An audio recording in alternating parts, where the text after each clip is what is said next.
أهلا بيكم سنة تانية إعدادي. النهاردة هنحل أسئلة محافظة أسيوط إدارة القوسية التعليمية.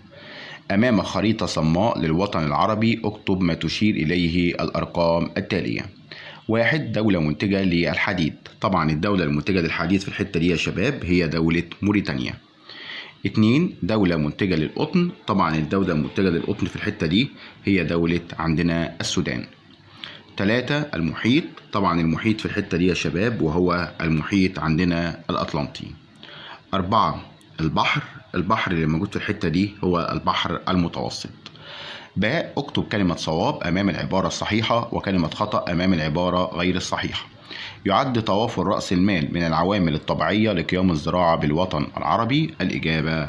الإجابة عندنا غلط، دي عوامل بشرية.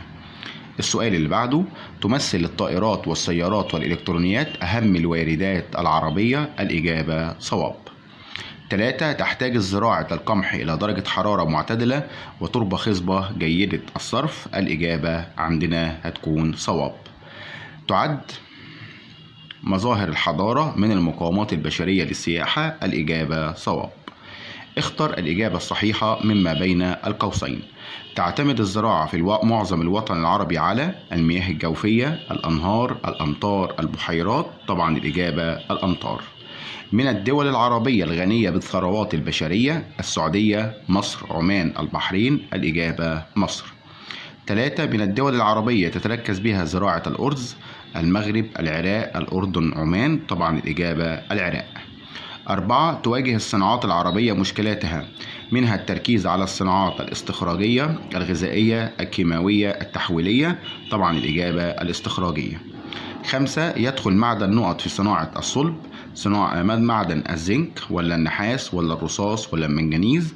طبعا معدن المنجنيز.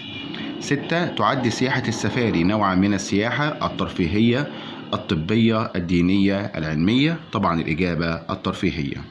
بما تفسر تركز إنتاج الطاقة الكهرومائية في مصر والعراق والسودان. طبعا يرجع ذلك لوجود الأنهار. السؤال اللي بعده، ضرب العملة الإسلامية وعرب الدواوين. من هو؟ طبعا عندنا عبد الملك ابن مروان. الخليفة العباسي الذي اهتم بالجيش. طبعا اهتم بالجيش وبناء جيش قوي كان الخليفة المعتصم. قام بإحياء الخلافة العباسية في القاهرة عام 659. طبعا عندنا الظاهر بيبرز. اكتب كلمة صواب أمام العبارة الصحيحة وكلمة خطأ أمام العبارة غير الصحيحة. ظهرت وظيفة المحتسب رسميا في عصر الأمويين. طبعا الإجابة عندنا خطأ، في عصر الدولة العباسية. 2. حدد الإسلام مسؤوليات الحاكم اتجاه شعبه. طبعا الإجابة صواب. 3. زال نفوذ الخلافة العباسية عن مصر بانتهاء الدولة الإخشيدية. الإجابة صواب. ما النتائج المترتبة على معركة حطين؟ طبعا ترتب عليها انتصار صلاح الدين وأسر ملك بيت المقدس وإرناط، وعفى صلاح الدين عن ملك بيت المقدس وقتل إرناط. السؤال اللي بعده، اختر الإجابة الصحيحة. شيدت مدينة نقط في عهد الخليفة معاوية بن أبي سفيان، الكوفة ولا القيروان ولا دمشق ولا الفسطاط. طبعا مدينة عندنا القيروان. قامت الدولة الفاطمية في بلاد العراق، الشام، المغرب، فارس. طبعا في بلاد عندنا المغرب. 3. أول الخلفاء بني أمية هو أبو جعفر المنصور، المأمون، المعتصم، أبو العباس. طبعا الإجابة عندنا أبو العباس. انتصر سيف الدين قطز على المغول في معركة عين جالوت، حطين، مرج ضابق، عمورية. طبعا الإجابة عين جالوت. 6. ارتبط ظهور نقط باتساع الدولة الإسلامية. طبعا ارتبط ظهور الحزبة ولا الدواوين ولا الشرطة ولا الإمارة. الدواوين. 6. تنازلت شجرة در عن الحكم لزوجها عز الدين أيبك، الصالح نجم الدين أيوب ولا قطز ولا الناصر محمد. طبعا عز الدين أيبك. أي بالأدلة التاريخية، عاش أهل الذمة في ظل المجتمع الإسلامي حياة هادئة مطمئنة.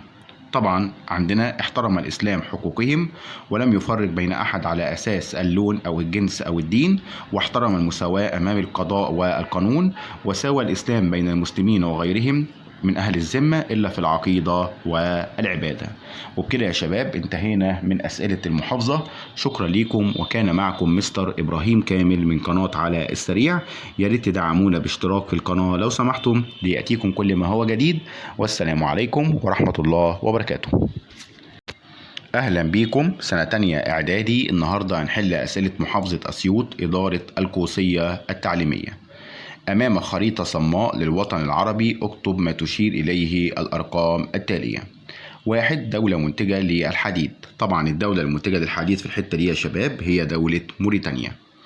2. دولة منتجة للقطن. طبعا الدولة المنتجة للقطن في الحتة دي هي دولة عندنا السودان. 3. المحيط. طبعا المحيط في الحتة دي يا شباب وهو المحيط عندنا الأطلنطي. 4. البحر اللي موجود في الحتة دي هو البحر المتوسط.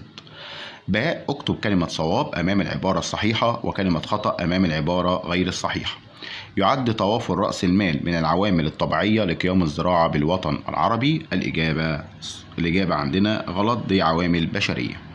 السؤال اللي بعده، تمثل الطائرات والسيارات والإلكترونيات أهم الواردات العربية. الإجابة صواب.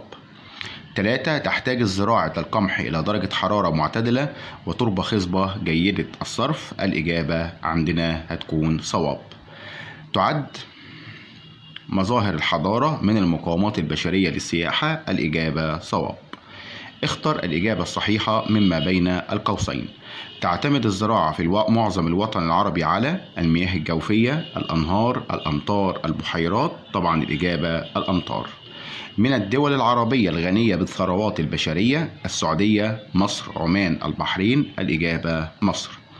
3. من الدول العربية تتركز بها زراعة الأرز، المغرب، العراق، الأردن، عمان. طبعا الإجابة العراق. 4. تواجه الصناعات العربية مشكلاتها، منها التركيز على الصناعات الاستخراجية، الغذائية، الكيماوية، التحويلية. طبعا الإجابة الاستخراجية. 5. يدخل معدن نقط في صناعة الصلب، معدن الزنك ولا النحاس ولا الرصاص ولا المنجنيز. طبعا معدن المنجنيز.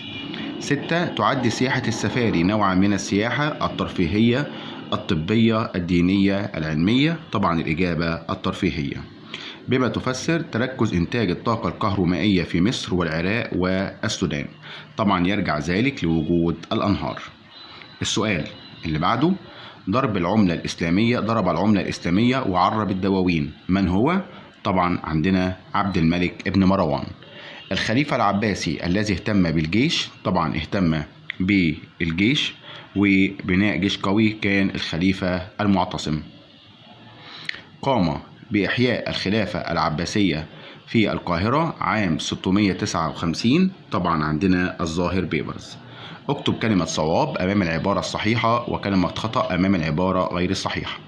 ظهرت وظيفة المحتسب رسميا في عصر الأمويين. طبعا الإجابة عندنا خطأ، في عصر الدولة العباسية. 2. حدد الإسلام مسؤوليات الحاكم اتجاه شعبه. طبعا الإجابة صواب. 3. زال نفوذ الخلافة العباسية عن مصر بانتهاء الدولة الإخشيدية. الإجابة صواب.